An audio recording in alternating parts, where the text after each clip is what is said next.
Viewer discretion advised. Podcast may include graphic content, violence, substance use, and foul language. I recite the stories in this show as they are written to the word, with the only exception being if grammatical errors need corrected. Thank you for watching. Copyright notice. The stories I share on this podcast are told either via public domain reciting or by the use of Creative Commons share-alike licensing. Unless expressly mentioned by me, the stories in this podcast do not belong to me in any way and are subject to copyright by their original owner or owners.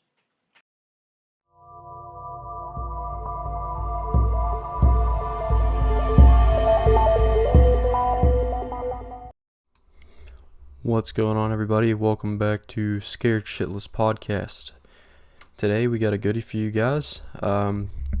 So this story, no one else is able to share this. I have expressed written consent from the author to share this, so please don't rebroadcast this whatsoever.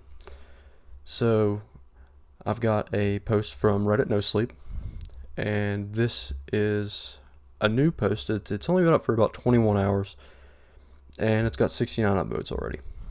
So the story is called The Tall Man, and it's by LittleHeron8 on Reddit. I'm writing this in hopes that someone might be able to help before it's too late.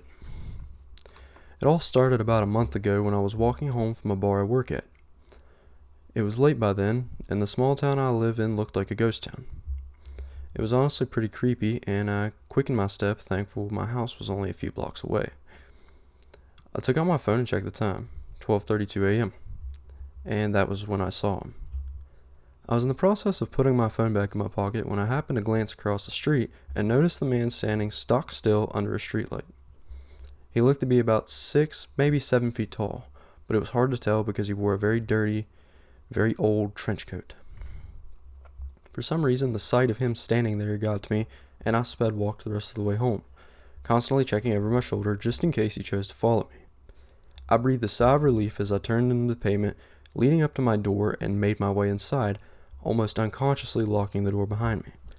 I quickly shook off the creepy feelings from before and plopped down on the couch to eat dinner and relax before bed. The rest of the evening went by fast. I watched a few programs on the TV and decided it was probably time to head upstairs to get some sleep. I made my way up the stairs into my room at the end of the hall, making sure to turn off all the lights on the way there. Growing up, my dad always screamed at me for leaving the lights on, saying I would cost him millions, and I guess the rule stuck with me to my adult years. I got to my room and shut the door behind me and began my nighttime routine to get ready for bed. After all that was finished, I slipped between the covers and closed my eyes, ready for the morning. All of a sudden, I jerked awake and checked the time, 5 a.m. Way too early to be up, but my body had needs.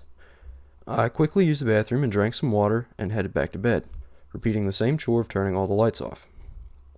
As I crossed my room, I heard a very loud noise outside and jumped. I ran to my window and looked outside, trying to see the source of the disturbance. I held my breath anxiously as I heard more sounds approaching from down the street, getting closer by the moment. I let out a sigh of relief as a couple drunken teenagers appeared from around the corner of the street and down the sidewalk, singing loud rap songs and swaying back and forth, more than likely on their way home from a party. They passed my house and continued on, still singing, until they disappeared, engulfed by the early morning fog. I turned to go back to bed and froze in my tracks, my eyes fixed to the street below. There, standing maybe 5 houses away, was the same man from before, barely visible despite the street lamp he was standing under. Had he followed me home? The thought escaped my lips, and I started at the sound of my own voice, looking away for a few seconds to compose myself. I glanced at the street again, but he had vanished. I looked every direction, but I couldn't see him, so I gave up and returned to bed, giving in to sleep. Things after that were pretty normal. I went to work, came home, slept, and did the whole thing again. I hadn't seen the man since that night and pretty much forgotten about him until a few weeks ago when I decided to have my friend Stacy stay the night. She was a nice girl I'd met at work, and we had become fast friends, bonding over our love for horror movies. A horror movie, in fact, was the reason she was coming over that night. Some new slasher I hadn't heard of recently come out, and she wanted to watch it with me, so we planned a sort of sleepover complete with snacks.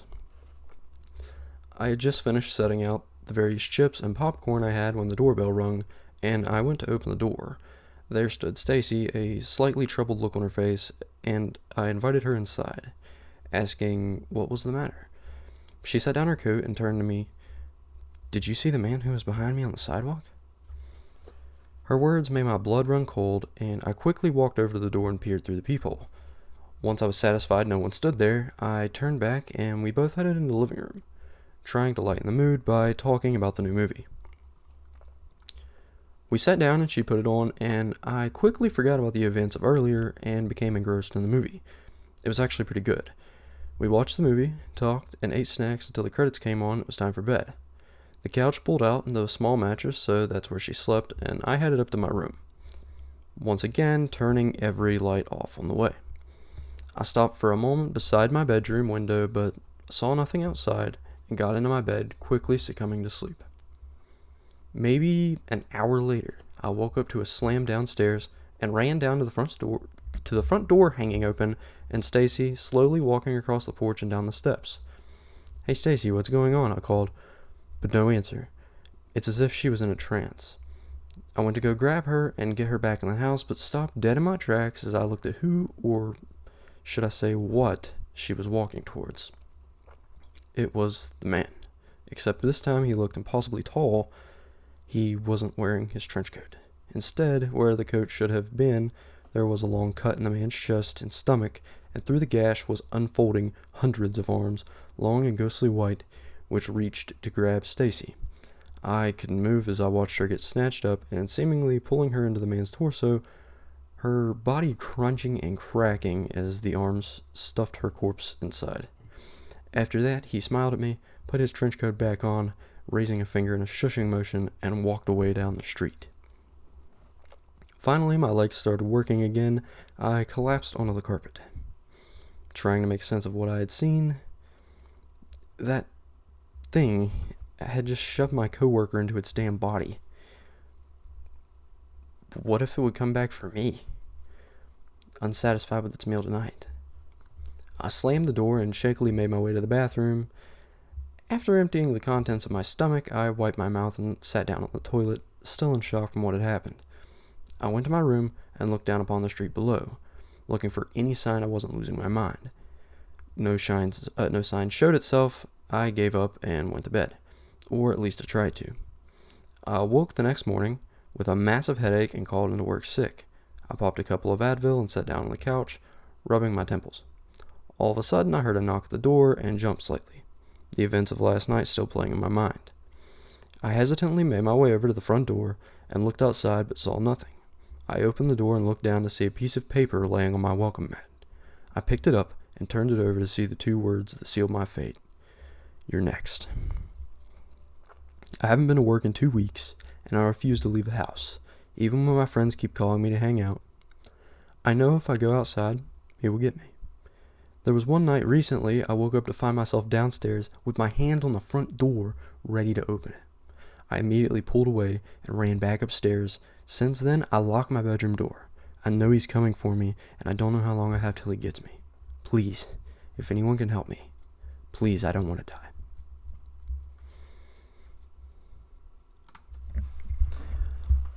So, very, very nice short story, very well written.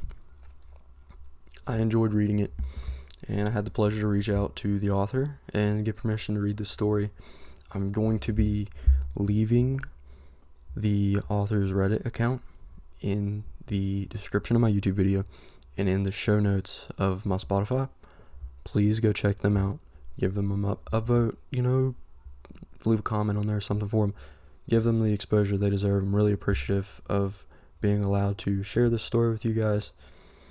And stay tuned for more episodes. Like I said in the Smile Dog episode, I'm really trying to make up episodes that I missed. Once I've done that, this podcast will go back to a bi-weekly schedule, and that's how we're going to roll for a while. If I can change it back to weekly, I will, but as far as work has gone so far, that's not going to be an option right now, so we'll just keep rolling with it and we'll see how it goes. As for now, that's how it's going to be. So again, big thanks to LittleHeron8 for letting me use your story. It was a pleasure being able to read it, and I hope you enjoy the episode. So, to everybody tuning in, again, thanks, and I'll catch you guys on the next episode. See you later. Be scared shitless.